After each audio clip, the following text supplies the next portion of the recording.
Income किती? महिन्याचं 19,000. पण 10,000 रुपयाची मंथली सिप करून एक दीड वर्षामध्ये सो फार 7.5 लाख रुपयाचा पोर्टफोलिओ क्रिएट केलेला आहे वन ऑफ द कट्टर फॉलोअर्सनी.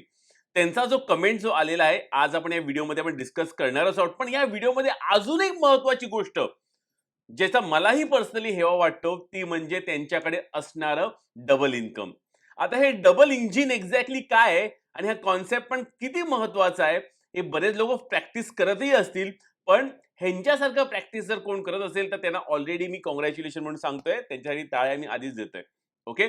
पण तुमच्यामधला एकदा हा व्हिडिओ बघून झाल्यावरती तुमच्यामधले किती लोक डबल इंजिननी काम करतात आहे, हे पण डबल इंजिन म्हणून कमेंटमध्ये नक्की टाका. मला बघायला आवडेल की किती लोक खरंच या कॉन्सेप्टवरती काम करतात आहे. सो व्हिडिओमधली इन्फॉर्मेशन जर तुम्हाला कुठेही आवडत असेल तर व्हिडिओला लाईक द्या. कारण लाईकनी कळतं की खरंच तुम्हाला कंटेंट जो मी क्रिएट करतोय म्युच्युअल फंड रिलेटेड हा तुम्हाला आवडतोय की नाही. ओके. तर चला व्हिडिओची आपण सुरुवात करूया. मी माझं इंट्रोडक्शन करून देतो. जय हिंद, जय महाराष्ट्र मित्रांनो. मी आहे महेश पाटील, एक म्युच्युअल फंड इन्व्हेस्टर. जर तुम्हाला म्युच्युअल फंडची जर्नी अजून सुरू केलेली नसेल किंवा केलेली जरी असेल, पण एक चांगला व्यक्ती जर तुम्हाला मिळाला नसेल, मेंटर जर मिळाला नसेल, तर मी तुमच्याबरोबर काम करण्यासाठी रेडी आहे. येणारे किती वर्ष? 30 वर्ष. त्यासाठी काय करायचंय? लिंक डिस्क्रिप्शनमध्ये दिलेली आहे. ह्या लिंकवर क्लिक करून येईल तो फॉर्म भरा, सबमिट करा. माझी टीम विदिन 24 आवर्स तुम्हाला कॉन्टॅक्ट करून एक्सप्लेन करेल कशी ही जर्नी मी आणि माझी टीम तुमच्यावर करण्यास रेडी आहे. तुमच्या समृद्धीसाठी, तुमच्या रिटायरमेंट गोलसाठी, तुमच्या एज्युकेशन गोलसाठी किंवा लाईफमधल्या कुठल्याही गोलसाठी. ओके. तर चला व्हिडिओची सुरुवात करूया. आता पहिली गोष्ट तर आपण हे बघून घेऊया की कमेंट काय आले. सो कमेंट आलेला आहे बघा. प्रत्येकाने प्लीज भरभरून कमेंट्स करा. ऑलराईट. बरेचसे कमेंट्स आलेले आहेत, त्यांचेही मी इन फ्युचरमध्ये व्हिडिओज क्रिएट करणार आहे. काही डेडिकेटेड व्हिडिओज असतील, काही व्हिडिओमध्ये कमेंट घेईन. सो कमेंट करा. प्रत्येक कमेंटला एकतर कमेंट सेक्शनमध्ये रिप्लाय देईन किंवा असा व्हिडिओ करेन तुमच्यासाठी. So SRS 0346. ओके. एक सगळ्यांना निवेदन आहे, जर तुमची अशी आयडी असेल कृपया करून खाली नाव जरी टाकलं ना कमेंटच्या लास्टला, नक्की वाचायला, तुमचं नाव पुकारायला मला आवडेल. सो कमेंट काय? नमस्कार सर. नमस्कार सर, मी आपले व्हिडिओ रोज पाहतो. पहिले तर खूप आभार. मी पण एक सिक्युरिटी काम करतो. ओके. सिक्युरिटीचं काम करतात ते. सॅलरी 12,000 आहे. बायकोची 9,000. सॅलरी ह्यांची 12,000, बायकोची 9,000. ह्याला म्हणतो आपण डबल इन्कम फॅमिली किंवा in this case double engine. आता तुमच्यापैकी किती लोकांचं हे डबल इंजिनचा फॉर्म्युला चालू आहे, हे प्लीज कमेंटमध्ये टाका डबल इंजिन म्हणून. आता ह्याचं पुढचं जे महत्वाचं आहे, ते पण मे बी बरेचसे लोक प्रॅक्टिस करतात. जेवढे पण बरेचशे लोकांशी मी डिस्कस करतो, त्यातले बरेचसे लोक हे प्रॅक्टिस करतात. जसं यांनी लिहिलेलं आहे की तर बायकोच्या सॅलरीमध्ये घर खर्च आणि मी 10,000 SIP करतोय. ओके.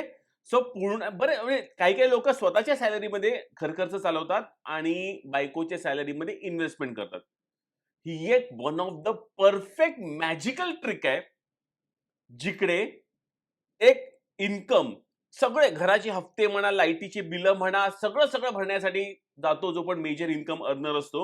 आणि दुसरा जो इन्कम आहे, ओके, आपल्या मिसेसचा इन्कम, सो इन दॅट केस हा प्युअरली इन्व्हेस्टमेंटसाठी जातो. एवढं जरी तुम्हाला करायला जमलं, तर फायनान्शियल फ्रीडम पासून तुम्हाला कोणीही थांबवू शकत नाही. हे तुम्हाला सांगतो. तर तुमच्यासाठी खूप काँग्रॅच्युलेशन SRSG आणि जे पण इतर लोकं करत असतील, काँग्रॅच्युलेशन. सो त्यासाठी असा काहीतरी फॉर्म्युला नक्की करावा. जरुरी नाही की दोघांचंही एक फुल एकावरती चालावं.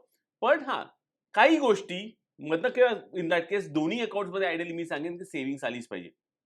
ओके. आता पुढे काय म्हणतात आहे ते आपण बघून घेऊया, की मी ₹10,000 सिप दीड वर्ष झाली आहे. माझा पोर्टफोलिओ सध्या 7,25,000 आहे. मे बी त्यांनी ॲडिशनली लमसम पण केलेली असेल. So again congratulations. जे पण शहाणा इन्व्हेस्टर असतो ना, आता माझ्याबरोबर मी 286 लोकांबरोबर काम करतोय. त्यांच्यासाठी पण मी त्यांना कायम माझे क्लायंट्स प्रत्येक क्लायंटला सांगत असतो, सिप तर आहेच राव, पण लमसम खूप महत्वाची आहे.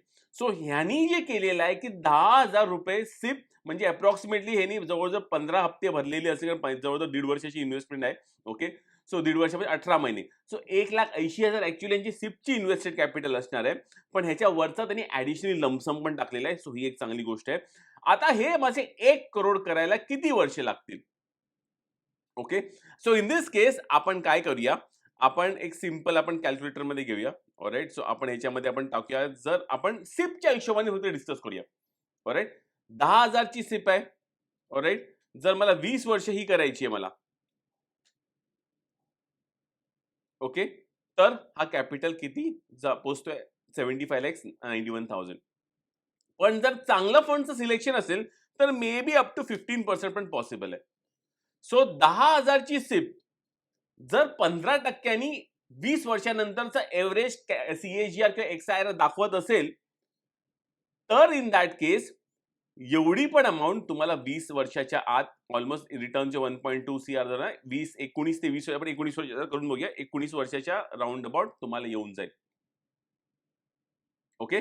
आता ॲडिशनली तुम्ही तुमचे इव्हन ॲडिशनल किती आहे तुमचे इन्व्हेस्टेड झालेत, अजून 7.5 लाखामधले आपण जर 1,80,000 मायनस केले, तर अप्रॉक्सिमेटली आपण म्हणू शकतो की एक 6.5 लाख रुपये तुम्ही ॲडिशनली कॅपिटल ॲड केलंय. सो ते जर मी इकडे जर ॲड केलो, कंपाऊंड इंटरेस्ट कॅल्क्युलेटरमध्ये पण टाकतो मी. ऑलराइट. कंपाऊंड इंटरेस्ट कॅल्क्युलेटर, कारण ते जस्ट कॅल्क्युलेशनसाठी एक सिंपल अमाउंट तुम्हाला दाखवते कसं आपण करू शकतो गोष्टी. So okay. Compound interest calculator टाकूया आपण. आलेलं आहे.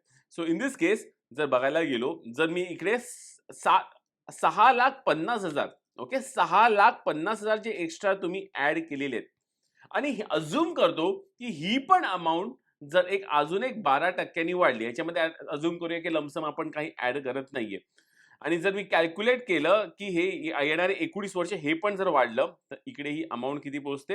ही जवळजवळ पोहोचते 55,98,000.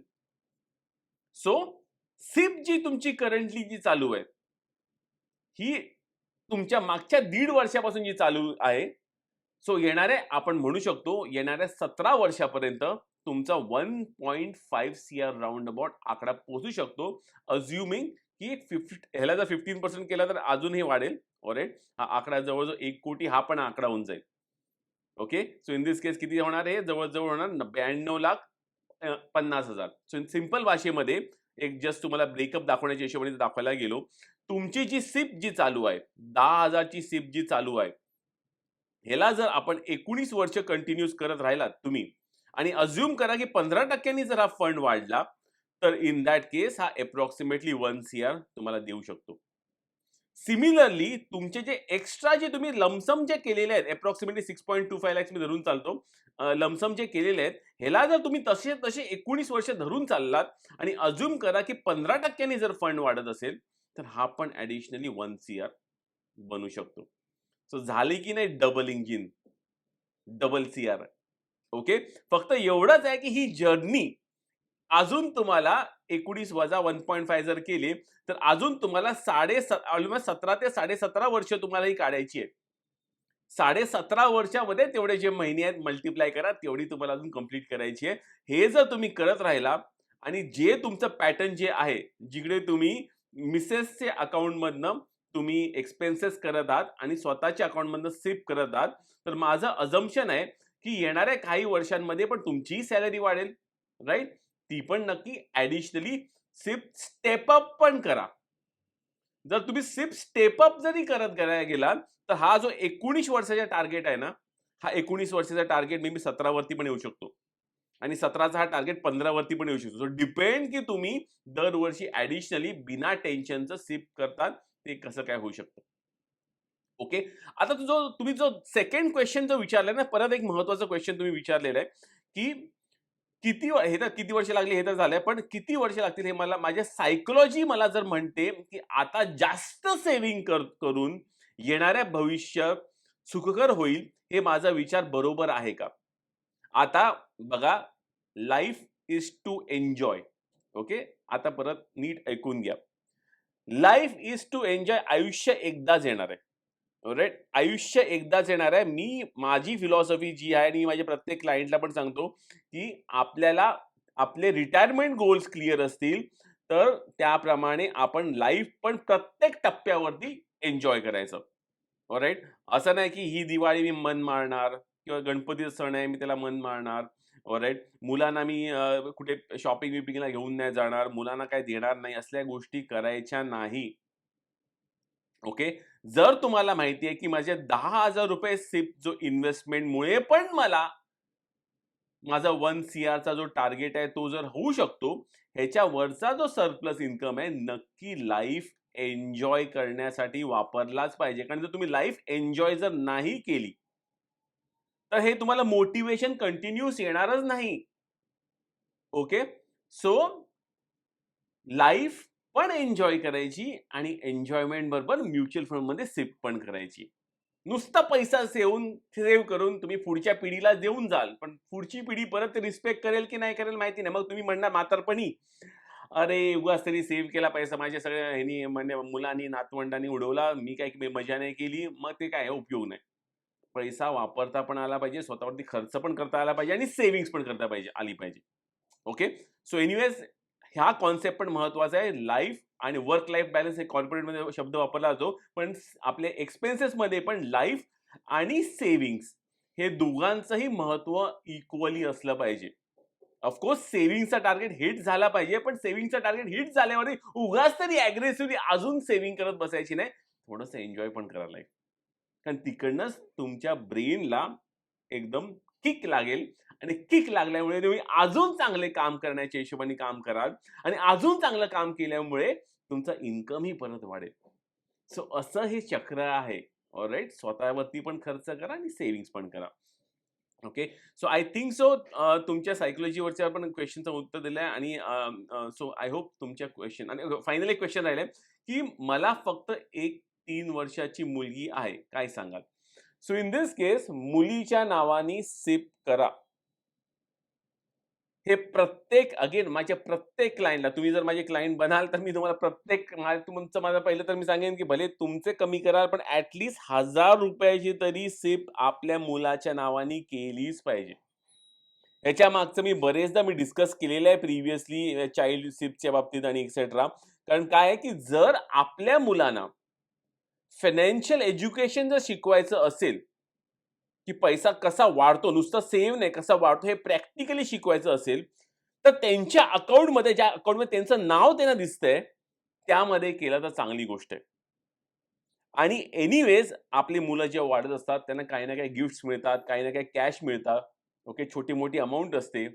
सो त्या अमाउंट्स पण ह्या पर्टिक्युलर अकाउंटमध्ये तुम्ही ॲड करत गेलात, सो त्यांनाही मुलांना प्रोत्साहन मिळतं आणि तुम्हालाही कळतं, की माझ्या मुलासाठी जे मी सिप करतोय किंवा माझ्या मुलासाठी जे लंप मी ॲडिशनली ॲड करतोय, हे मुलाचंच अकाउंट आहे. आणि म्युच्युअल फंडचे लक्षात ठेवा रिटर्न्स मच मोर बेटर आहे. मी तर सांगेन की समृद्धी, सुकन्या समृद्धी आणि इतर योजनांपेक्षा.